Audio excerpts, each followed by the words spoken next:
Now, tonight we're joined by a gentleman who I not only look up to, but is somebody that does a lot of wonderful work to empower a lot of lives out there. Mr. Clive Smith is Chief Executive Officer of the Tsebo Solutions Group, a Pan-African facilities services group of companies with a combined turnover in excess of about 6 billion rands, 7.5 active customer sites, and 23 countries. So these guys play in 23 countries across the African continent and the Middle East as well. Mr. Clive Smith, welcome to Kicking Doors, sir. Thank you very much. Pleasure to be here. Yeah. I noticed when I greet you, you've got a very firm handshake and eye-to-eye contact. Does that mean or say anything? We've been taught to respect people and make eye contact when you greet people. Okay. It's kind of just who I am and part of the personality. Yeah. And you know, as we learn, I mean, as I come up, I was never trained business in school, but I'll end up in boardrooms with gentlemen like yourselves, and I get to learn these little things. What are some of the etiquettes that you've had to learn? I mean, I'm sure you've been in business for many years, but some of the things that you've had to learn the hard way, etiquette in business? First night is to be humble, understand that everybody has got values, your employees, your staff, your customers have got knowledge, so have humility. Try not to be aggressive. Try not to push your point forward, especially in Africa. You know, Africa's got a multitude of different cultures, different religions, different type of people. So you can't go into Africa and say, we know better than you. Yeah. We've got to ride with humility and say, we've got some skills. With your skills and our skills, we can make a great partnership and go forward together. So I think humility is one of the things that we try to have. As they say, humility moves mountains. Yeah. If there's one thing that I like about you is you're a social entrepreneur. And I like referring to myself as one as well. But somebody who's sitting at home and probably asking, what is social entrepreneurship? What is a social entrepreneur? Actually, one of my clients called me a social entrepreneur once. Entrepreneur, everybody understands that. How to make money, how to get businesses growing, that's the easy part. And that part I do is sort of part of my life. But the part which kind of makes the hair on my arm stand up is the impact we can have on the lives of the people as we grow the business. So we take our company, we employ 37,500 people. The average number of mouths that you feed in Africa off one paid formal job or salary is between 8 and 10. So maybe 250, 300,000 people. The children have got shoes on their feet and the clothes on their back better than what they would have had because of us. That means we've got to look at the employees. How can we uplift the employees? How can we train our employees? How can we put skills across? How can we create partnerships with our employees? How can we create entrepreneurs around us, supply chain networks, and uplift a broader community than just those that we touch directly in our work?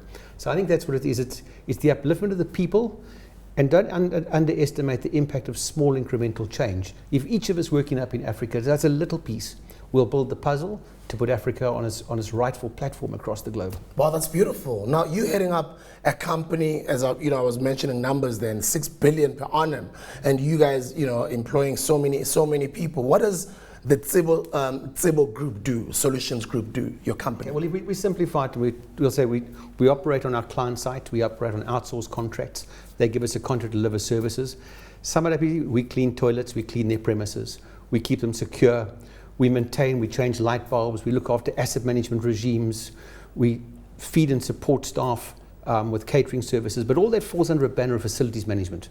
And what facilities management is, and facility solutions is, and services is to look after the well-being of the building and the inhabitants of a building, a property, a site, to make sure it delivers the best service to the client, and our clients can then focus on their core business.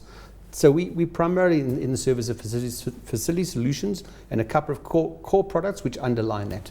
Okay. And where that can impact the people of Africa is, we say our company Powerfline is global standards, African expertise.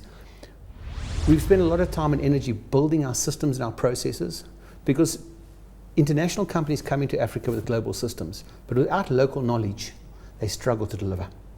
You've got to understand how to work on the ground, how to work with the people, what their cultures are, what their languages is, what the geographies is, where the supply chain networks are. And with that local knowledge, together with our global systems, we're building a platform that can service and lift the standards of our industry across Africa. And that's the thing, because a lot of multinationals struggle on the African continent, especially in other countries. Absolutely. You guys are at about 23 countries right now, yes, and you're growing in leaps and bounds. Yeah. What are some of the challenges that you've had to experience? Because a lot of our African countries, they still lack infrastructure.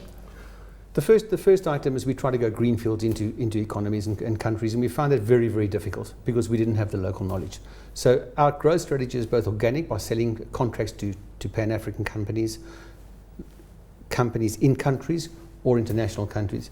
And what we found is that by merging our organization with local companies who have local knowledge, it was a lot easier for us, and then overlay our systems and processes and then build a better organization together. So the first item is local knowledge and how to understand it, secure it and retain it and make people proud of what they bring with. That's the first item. The second item is IT infrastructure across Africa.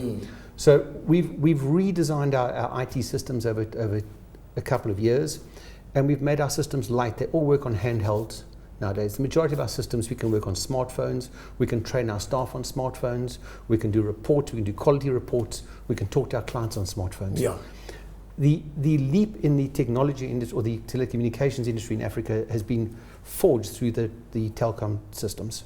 And that smartphone, we think that the majority of Africans will have smartphones in their hand in a year or two's time. And that enables us to communicate and have systems and processes which get there through light systems. So technology is the one item which was an enabler, which we've had to create, and local knowledge to bring those together with our business.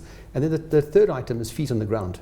Without feet on the ground, and somebody can go service your customers on the ground, it's impossible to service them. You can't service customers from a help desk somewhere sitting somewhere else on the continent. Yeah, and Tsebo, is it a South African company? It formed originally as a South African company, but right now I'd say it's Pan-African. Yeah. It formed as a South African company. FedEx was the forming part of the company. A catering organization started in 1971. First contract was in UCT in Cape Town, but we consider ourselves Pan-African right now, not South African. Wow, and growth in 2017? Very much along the same lines we are right now, except we'd like to get deeper penetration. There's certain sectors of leading economies across Africa, leading economies such as Egypt, Nigeria, where we haven't got sufficient penetration yet. We need to uplift our penetration there. Then to get a more robust solution around East Africa, West Africa, French West Africa, that we could be more regional with some of our solutions for our clients, and then underpin certain sectors. We've had good client participation across the continent in the financial services sector. Yeah. We've had it in the mining sector, but now we've got to start going across some of the other sectors, telecommunications, healthcare sector. They're all ripe for our offering, and we'll use that to expand our offering across. We see that by sort of 2020, 2022, we could take out our footprint from 23 countries up to 30, 35 countries. We can take our number of employee base from 36,000 up to 100,000 plus. So we've got ample room to grow across the continent.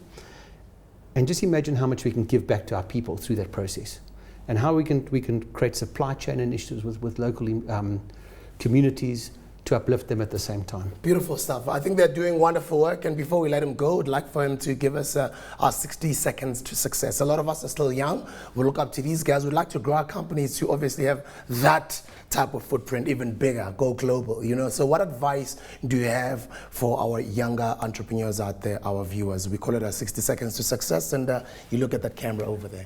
First item is keep it simple. So try to get a matrix by ease of implementation of your ideas versus impact you will have. And find the items which are high impact and relatively easy to execute. Then limit your initiatives into a certain number of initiatives, maybe 2 or 3 or 4 or 5, but don't go beyond that, otherwise you'll dilute your initiative. Then have fun. You must have fun. Do business as a game. If you can make it a game and have fun, your employees will have fun, your customers will have fun with you. That will excite people to go to the next level. CEO of Tsebo Solutions Group, Mr. Clive Smith, thank you very much, sir. Absolute pleasure. Nice to be here.